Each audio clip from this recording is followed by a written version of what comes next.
ایک داروگا کے حوالے کرتے ہیں، مشکور نامی داروگا. وہ داروگا جو ہے اہل بیت کا عاشق ہوتا ہے. داروگا اہل بیت کا عاشق ہوتا ہے. بچوں کی حالت دیکھ کر کے اس کے پیر کے نیچے سے کھلبلی ہوتی ہے. وہ سوچتا ہے کہ کاش یہ بچے میرے حوالے کر دیے جائے تو میں ان بچوں کے ساتھ جو ہے بہت بہترین سلوک کروں گا. اور ابن زیاد مشکور کے حوالے ہی کر دیتا ہے اور ان کے جیل میں، اور یہاں مشکور انتظار ہی کرتا ہے کہ یہ نکل جائے. اور مشکور بھی جو ہے خود انتظام کرنے کے بعد بچوں کو جو ہے کھانا بینا کھلا کر تھوڑا صحیح ان کی حالت کر کے پھر بچوں کو جو ہے انگوٹھی دیتا ہے اپنی، اور کہتا ہے کہ جو ہے آپ کو یہاں سے جو ہے ایک قافلہ قادسیہ جا رہا ہے، وہاں سے آپ جو ہے وہاں جا کر کے میرا بھائی ملے گا، آپ اسے انگوٹھی دکھا دینا اور آپ کو جو ہے وہ آپ کو مدینہ تک پہنچا دے گا.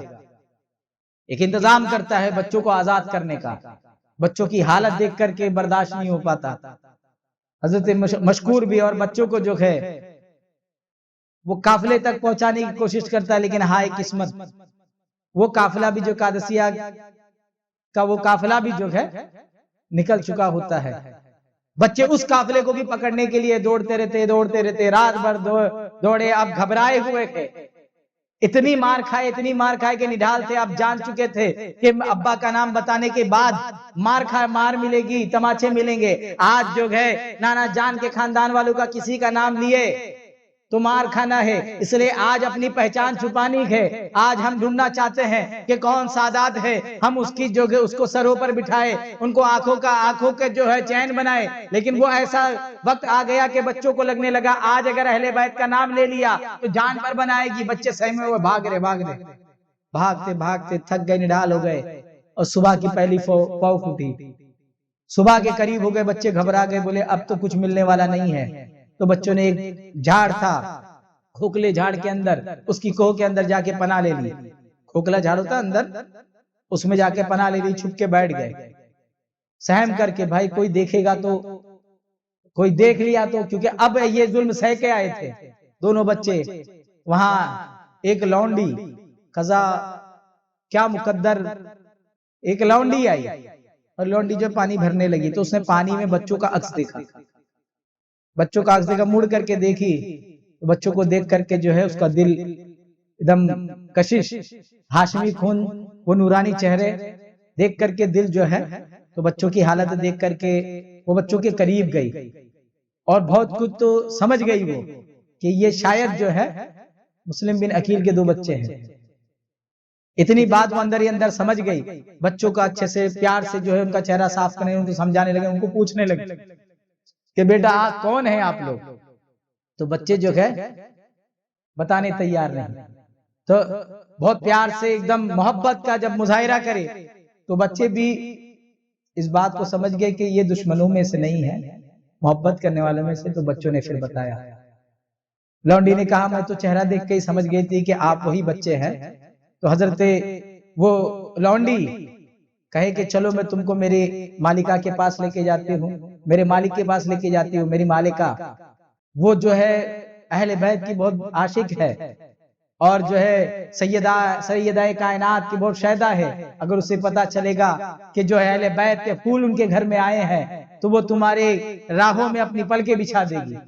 اور دونوں بچوں کو چھپتے چھپاتے جو ہے اپنی مالکہ کے پاس لے کے آ جاتی ہے. مالکہ جب دو بچوں کو پاتی، اس کو اولاد نہیں ہوتی.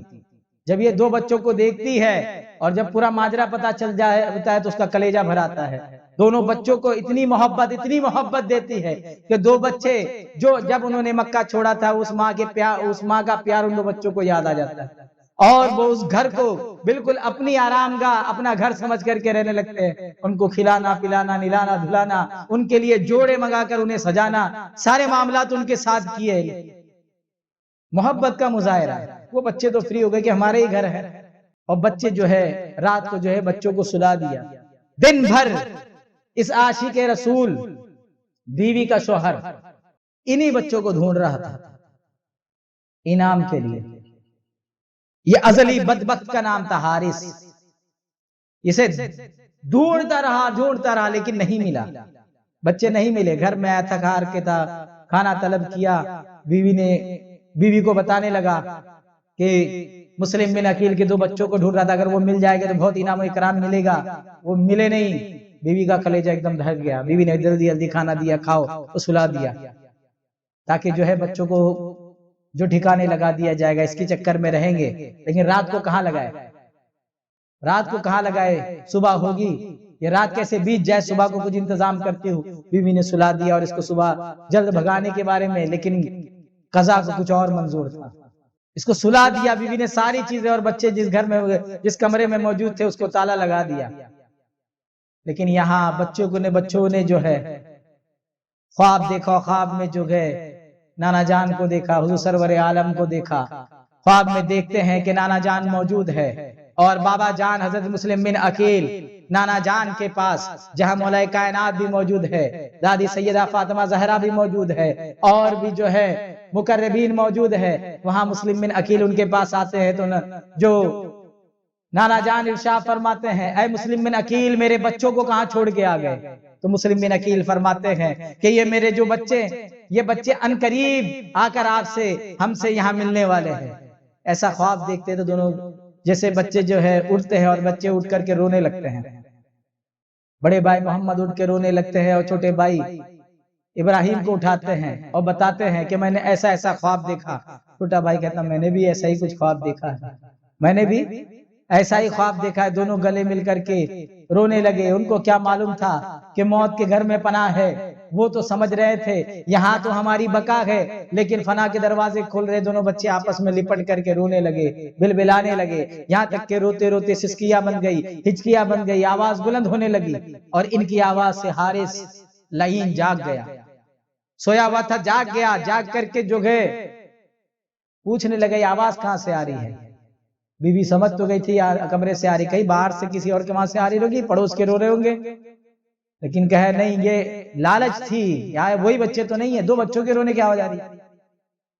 ادھر ادھر ڈھونڈنے لگا، ڈھونڈتے ڈھونڈتے دھیان گیا تو اسے اپنے ہی گھر کے ایک تالا لگے ہوئے کمرے سے آواز آ رہی تھی، تو کہا کہ یہ کمرے کے تالے کی چابی کا آواز اس کے اندر سے آ رہی، کہا نہیں باہر سے آ رہی ہے۔ بہت ٹال مٹول کی بیوی نے کوشش کی، لیکن جو ہے ٹال مٹول نہیں چلا، آخر کار تالا توڑ دیا، اور جب بچوں کو دیکھا بچے رو رہے تھے، روتے ہوئے بچوں کو پوچھا کون ہو تم، میرے گھر میں کیا کر رہے ہو؟ بچوں نے سوچا یہ تو ہمارا ہی گھر ہے، یہ تو ہمارا ہی گھر ہے۔ بچوں نے جو ہے بتا دیا کہ ہم مسلم بن عقیل کے بیٹے ہیں، ایک دم آگ ببولا ہو گیا، اور بچوں کی مار مار کر حالت خراب کر دی، تماچے مار مار کر جب تک تھک نہیں گیا تب تک مارے۔ لکھا ہے یہ الفاظ کہ جب وہ تھک گیا تو دونوں کے ہاتھوں کو مشکیزہ باندھ دیا، دونوں کی زلفوں کو ایک دوسرے سے کس کے باندھ دیا، بچے بلبلاتے رہے، تڑپ گئے، بچے تڑپ گئے، ایک دم تڑپ کر کے حالت خراب ہو گئی دونوں بچوں کو، جو اس تڑپتے ہوئی حالت میں اب جو ہے کو کنڈی لگا کر کے بیوی بچانے کی بہت کوشش کی، مار کھائی، جو ہے لونڈی مار کھائی، لیکن جو ہے کوئی چارہ گر نہیں ہوا۔ اب وہ قاتل صبح نمودار ہوئی اور صبح اٹھا، اب کیا نیند آتی، انعام و اکرام کی لالچ، اور یہاں گھر میں مخالفت رات بھر۔ صبح کو جیسے صبح ہوئی دونوں بچوں کو لیا، دونوں بچوں کو لے کر کے اس خوف سے کہ کہیں اب دونوں بچوں کو دیکھ لیا کسی نے اور مجھ سے چھین لیا تو، وہ لے کے گیا بچوں کو، جو اٹھا کے لے کے جانے لگا، بیوی اور لونڈی دونوں روکنے لگی تو دونوں کو جو ہے مار کے زخمی بھی کر دیا، بے ہوش ہو گئی بیوی، اور یہاں پھر بچوں کو لے کے جا کر کے جو ہے پھر نہر فرات کے پاس لے گیا، نہر فرات تک مار کے گھسیٹتے دونوں بچوں کو لے کے گیا، اور وہاں جانے کے بعد اپنی تلوار نکالی اور کہا کہ جیسے ہی تلوار نکالی بچوں نے سمجھ گیا اب اجل آ گئی ہے، اب نانا جان سے ملنے کا وقت آ گیا ہے۔ بچے دونوں سمجھ گئے، ایک دوسرے کی آگ دیکھی۔ بڑا بھائی کہتا نے ایک صدا بلند کری، بڑے بھائی نے کہ ہاتھ جوڑتا ہوا، آپ مجھے پتا ہے کہ آپ ہمیں مار دینا چاہتے ہو، لیکن میرے چھوٹے بھائی کو نہیں، پہلے مجھے مارنا، کیونکہ میں اپنے چھوٹے بھائی کو قتل ہوتا ہوا نہیں دیکھ سکتا۔ چھوٹے بھائی نے کہا نہیں آپ پہلے مجھے مار دینا، اتنا رحم کرنا، میں اپنے بڑے بھائی کو تڑپتا ہوا نہیں دیکھ سکتا۔ بچے رو رہے ہیں، اتنے میں جو ہے پھر دوڑتی ہوئی مالکہ اور لونڈی آتی ہے، پھر بچانے کی کوشش کرتی ہے، لیکن اب بیوی کو جو ہے تلوار سے زخمی کر دیتا ہے اور لونڈی کو جو ہے تلوار کے وار سے ختم کر دیتا ہے، اور بالآخر وہ تلوار فضا میں ایک بار چمکتی ہے اور دونوں بچوں کی لاشیں نہر فرات میں۔ انا للہ و انا الیہ راجعون۔ اس پر بس نہیں ہوا، دونوں بچوں کے سر کو گونی میں بھر کر کے ابن زیاد کے پاس لے کے جاتا ہے، ابن زیاد کے پاس لے کے جاتا ہے، اور وہاں لے کے جانے کے بعد انعام کا خاصگار ہوتا ہے۔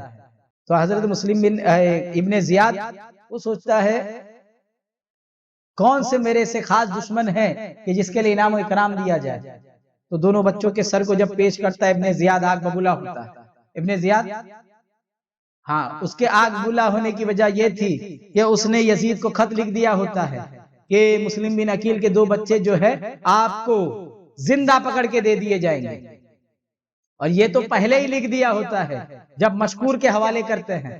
اس مشکور وہ عاشق اہل بیت جس نے بچوں کیا، اس کے ساتھ بھی جو ہے اس کے ابن زیاد کو جب پتا چلتا ہے کہ اس نے بچوں کو آزاد کر دیا ہے، تو اس کے ساتھ اس کو درے لگانے کا حکم دیتا ہے۔ تو کہتا ہے کیا تجھے ڈر نہیں لگا؟ وہ کہتا ہے مگر عشاق اپنی جان کی پرواہ نہیں کرتے، خدا سے ڈرنے والے موت سے ہرگز نہیں ڈرتے ہیں۔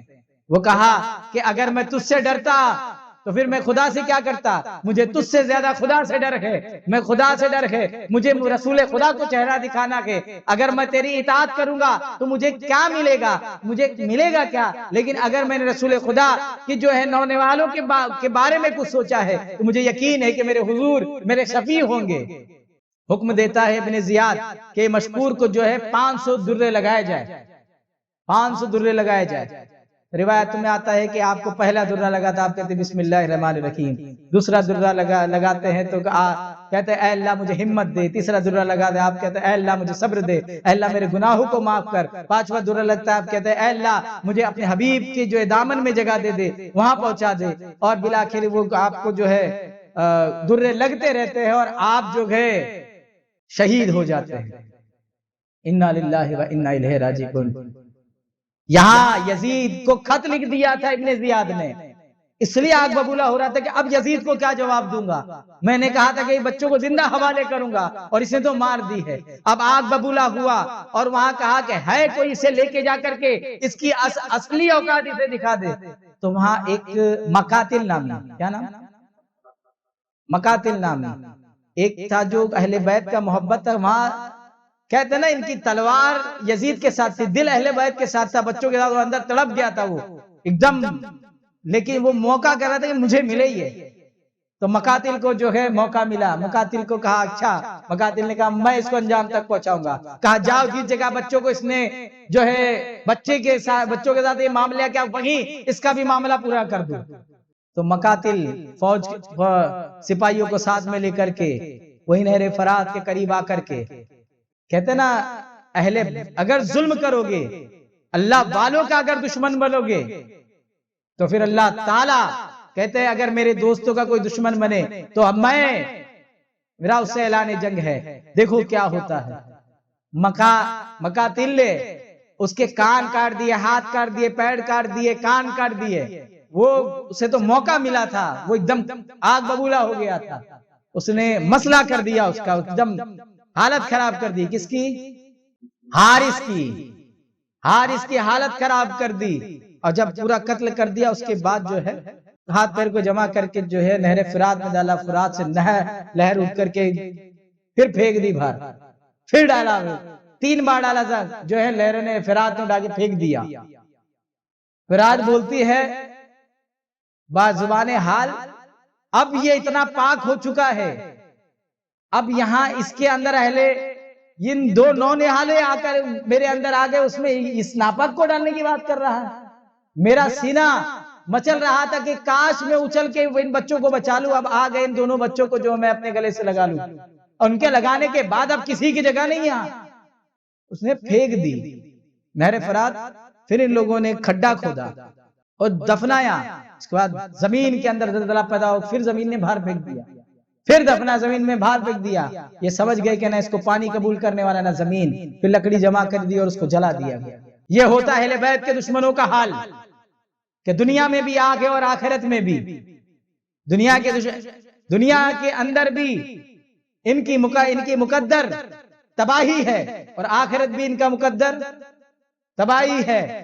اللہ تعالیٰ ان دو بچے، نونہال بچوں کی مسلمین عقیل کی شہادت کے صدقے ہمیں اپنی ایمان کی حفاظت فرمائے، اور جیسے انہوں نے امام حسین کے لیے اپنی جانوں کی قربانی دی، اپنی پوری زندگی امام حسین کے پیغام کے لیے قربان کرنے کی توفیق عطا فرمائے۔